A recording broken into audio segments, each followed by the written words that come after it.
Hey everybody, it's Nick here with the Bridge Group. Today we've got an awesome video for you. This is about real estate investing and how you can take $1,000 and turn it into $2,400 by using debt. That might sound counterintuitive, so you've got to watch the whole video to find out just how we make that happen. Today I'm joined by Toby LeBoeuf. He is the COO of AMP Lending, and he's got a lot of experience in this realm. So Toby, tell us a little bit about yourself and why people should trust you. We're a very big lender in the investment market. We're a member of many of the investment groups within the Houston, Texas, and nationwide, to be honest with you, these days. One of the biggest groups is Lifestyles Unlimited. We've been Vendor of the Year 5 times with Lifestyles Unlimited, and Vendor of the Month too many times to count. But one of the concepts I'm going to go over today is how to leverage your debts and make money off of leveraging your debts. I'm sure everybody out there has heard of Dave Ramsey. He's really big in the market, right?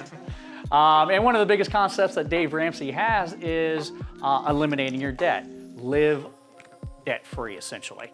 And having that concept is very different what I'm about to show you right now, but there are advantages in being able to utilize this debt to be able to make money off the single family market. Awesome, let's get into it. All right, so I've got an example here. We've got Yolanda, and Yolanda, just like everybody else in this world, has been working, for quite a long time in her life, and she's tired of making that 4 to 6% return on investment on her 401k or IRA. So she's going to utilize that money to buy a single-family investment property and make some money off of the positive cash flow. I'll go over what positive cash flow is here in a second. So we've got Yolanda.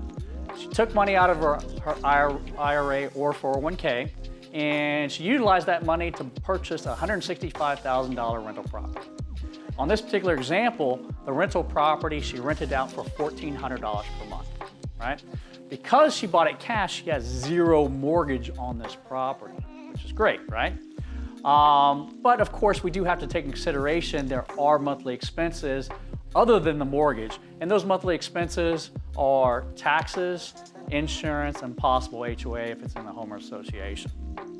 And in this particular example, that is $400 per month. So the cash flow on this particular property is $1,400 per month, minus the monthly expenses, of course, with the tax, insurance, and HOA of $400. So this property in particular is cash flowing of $1,000 per month. So what we're going to do now is we're going to do a cash out on this particular property at 75% loan to value, and we're going to take cash out up to $125K. So now that we have cash out of $125K, now we actually have a mortgage, right? So this rental or positive cash flow is going to change from $1,000 per month to, say, the mortgage on the new property is around $600 per month. So that's going to give us a positive cash flow of about $400, right? So we're going to utilize this cash of $125K, and we're going to buy more rental properties. Well, the average cost to acquire rental properties utilizing a product called hard money conversion is around $125,000. I'm sorry, is around $25,000. I was going to say, that would make a big change to the numbers. Right? So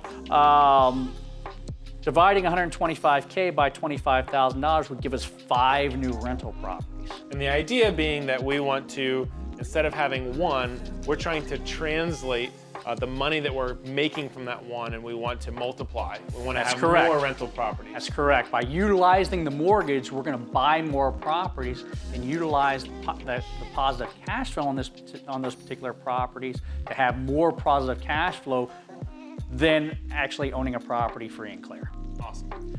So as long as we can duplicate the same cash flow on our example number 1, which was $1,000, but is now $400, we're going to multiply that times 6 because, of course, we bought 5 new properties, but we still retain the first one, right?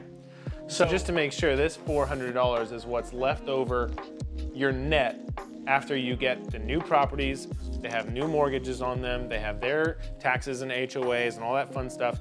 What you're estimating is that if you were to have $400 net from each of those properties. That's correct. Okay, including your original property. That's correct. So we've got $400 net cash flow after all the expenses are deducted times 6 properties now, and now our cash flow on all 6 properties is $2,400 per month compared to our original, which is $1,000 per month, with the exact same amount of assets that you utilize to purchase the 160.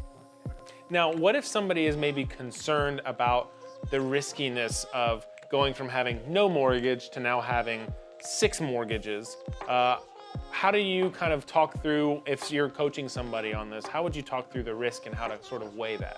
That's a great question, because that's one of the biggest things, or one of the biggest fears that people have out there is, I don't want to necessarily be in debt. What if I don't have a renter in this particular property? Who pays that? Well, it's going to be the owner of the property, which is going to be you. But there are some safeguards in place that are required by Fannie Mae and Freddie Mac, the people who actually insure these loans. The first safeguard is all rental properties must have renter's coverage. That's part of your homeowners association. And part of that renter's coverage is 6 months rent loss coverage that is included in the actual debt. Okay? And this is required by Fannie Mae and Freddie Mac for the exact same reason why an owner of the property would be concerned about what if they didn't have a renter in that particular property. Got it. Okay, so there is some additional risk there, but there is some safeguards in place to kind of help you. And obviously, if you're already considering or already have a rental property, hopefully you've done some research and you've kind of figured out what occupancy rates are in your area, how often you will have a tenant in that property, what percentage of the year, so that you can sort of work through some of these numbers and sort of know that, you know, it's not always perfectly 100% occupied all the time, right? Correct.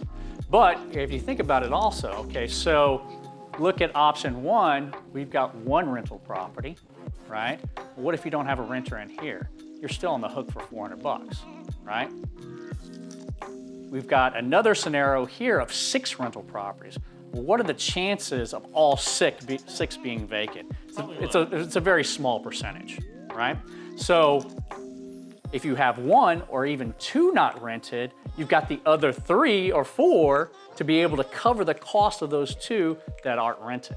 That's true. So you would be taking the profit that you're making from the ones that are rented out, and those maybe you're not pocketing that cash for a few months while you're getting it rented, but you're helping to cover the cost of the other Absolutely properties. correct. And obviously, the hope is that you would also be teaming up with a real estate agent, with a team such as myself and the Bridge Group, to help you get those properties rented out so that you can shorten that amount of time that you don't have them occupied, so that we don't ruin your ability to positively cash flow on those and be able to pocket that money. That's absolutely correct. Awesome. So this is really cool. So again, we're talking about taking one property, taking that $1,000 that you make on that one and turning that into $2,400 a month, simply by working with somebody who's knowledgeable in the industry. You've done a lot of business, you do a lot of these loans, so it's not like you've done it one time and you have this really great idea. This is something that's been replicated time and time again. So if you have maybe considered owning your first rental property, or maybe you've been doing this for a while and this is your 20th rental property, if this is new to you or if this is interesting and you have questions, reach out to Toby with AMP Lending. They would love to help to guide you and figure out what your options look like and how they can help you, what loan products, how they can make this work so that hopefully you'll be able to make a little bit more money on your rental properties, which is never a bad thing, right? Absolutely. Awesome. Thank you. Once again, my name is Toby LeBoeuf with AMP Lending, AskMortgagePros.com, AskMortgagePros.com. Perfect. I'm Nick with the Bridge Group. Thank you guys so much for tuning in for another video. If you think that this kind of content is interesting, let me know. Put a comment below, give us a thumbs up, subscribe. We put out new content every single week, so we will see you guys on the next video. Thanks again.